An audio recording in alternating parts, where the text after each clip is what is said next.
1, 2, 3. Can you hear me?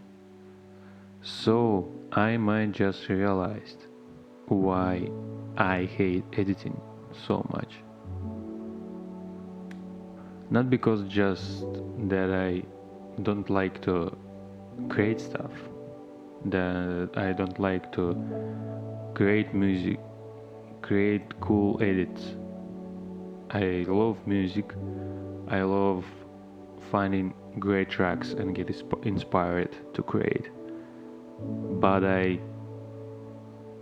always, constantly, not in every project, but constantly find myself struggling to force myself, and I needed to force myself constantly to start the edit that I don't want to do. And I just realized that when I was editing right now the wedding that I shot on July, and today is 12th September. How much is it? 2 months? 2 months I've been procrastinating to edit this video, to edit this wedding. This can took 1 day to edit, to finish it. Honestly, it took me 1 day. Yesterday, half a day, maybe less. And today, half a day, or maybe less. 4-5 hours, half a day, something like that. At max, it's 6 hours. And I did that when I found good music, when I found a story. I found the A-roll and I found the B-roll, and then just put it all together.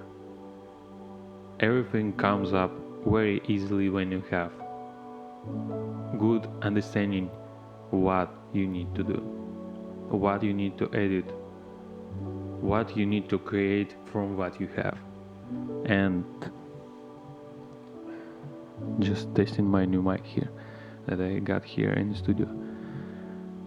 This sounds stupid, but you can't create a good edit without a story and without a pre-production. The explosives are very bad.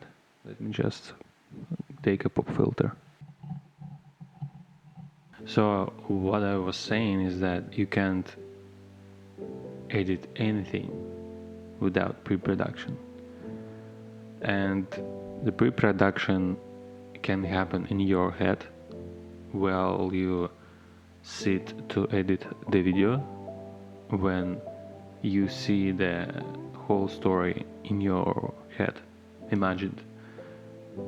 When I sit back to edit and I find myself struggling to start editing or stopping in the middle of the process, it's because I don't know what to do next. I don't know what to do next, which music to use next, which takes or frames use next, what B-roll or A-roll to add, because I don't know what to add, what between those takes, good takes and bad takes. I need to sort out the footage. That's why we sort out the footage in the beginning of the edit in the first place, because we just see which takes are good and bad, and remove the bad ones and use the best one. And that's because on every film they use this clapping machine to synchronize the audio with the cameras and microphones, and they wrote every single time which take it is, and then they write down which take was the best and use that in the editing room, and the editor sits down and understands that this take is the one that I need to use, and he doesn't even look, I think, on the bad takes. And I don't know if he even watch or gets the bad takes, because why? The director said to him that this is the good take, only use that. So yeah, and I just realized that I'm always stuck in the editing process when I don't have the story, and that's because I didn't pre-plan. I didn't find the music beforehand, before the production. From now on, I need to find music before shooting. Today I was listening to the music in the music bed to plan my documentary series for YouTube for one of my clients, this Narva United Futsal Club that I film for.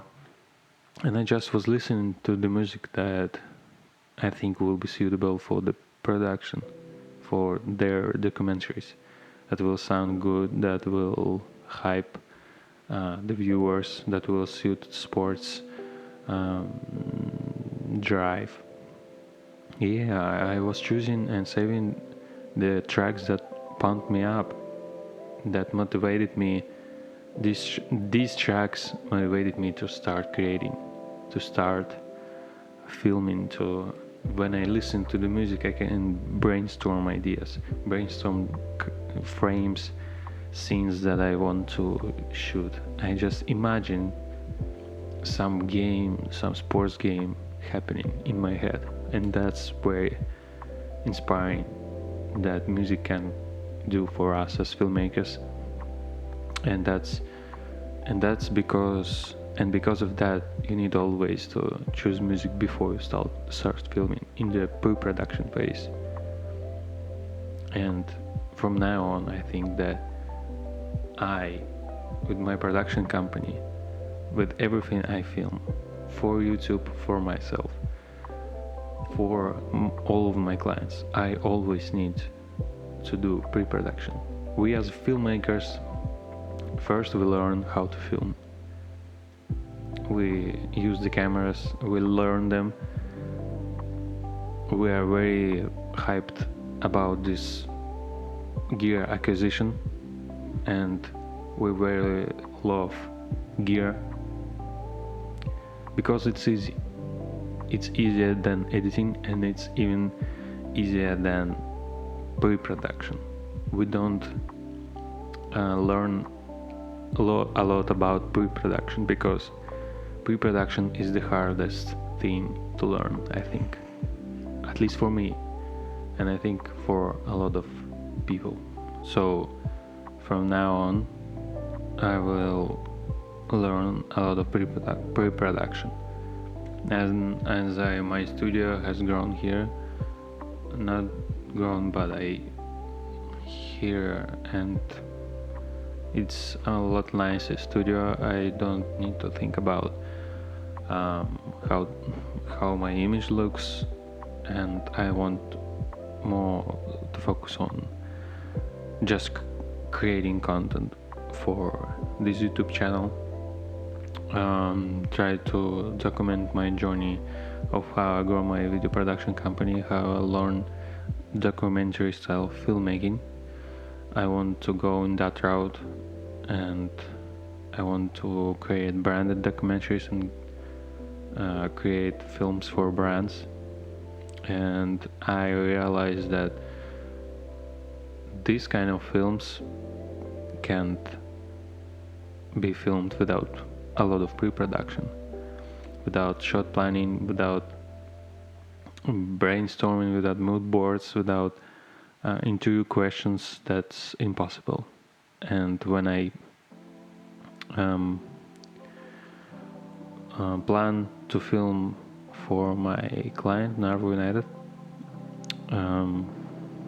I plan out the whole season in my Notion page. I brainstorm ideas, I put them on Notion, so I brainstormed the whole season. I brainstormed the content for next 2 months for this company, for this club, and I need to do that on every single video. I need to create the story and what I and how I see this story unfold. There's a lot of learning. I still need a lot to learn, and I still don't know everything, so that will be a lot harder for me. I will try to use Milanote. I've been procrastinating to learn this app, and I will try my best to create as much as humanly possible, a lot more pre-planned films, and that's the key to create a good story, a good film, a good video. And with this much pre-production, the editing will be a lot smoother. It will be fast, and you will love the editing. So that's the video. If you are interested in more videos like this, please watch this one, and I will show more of my journey on this YouTube channel. Bye guys.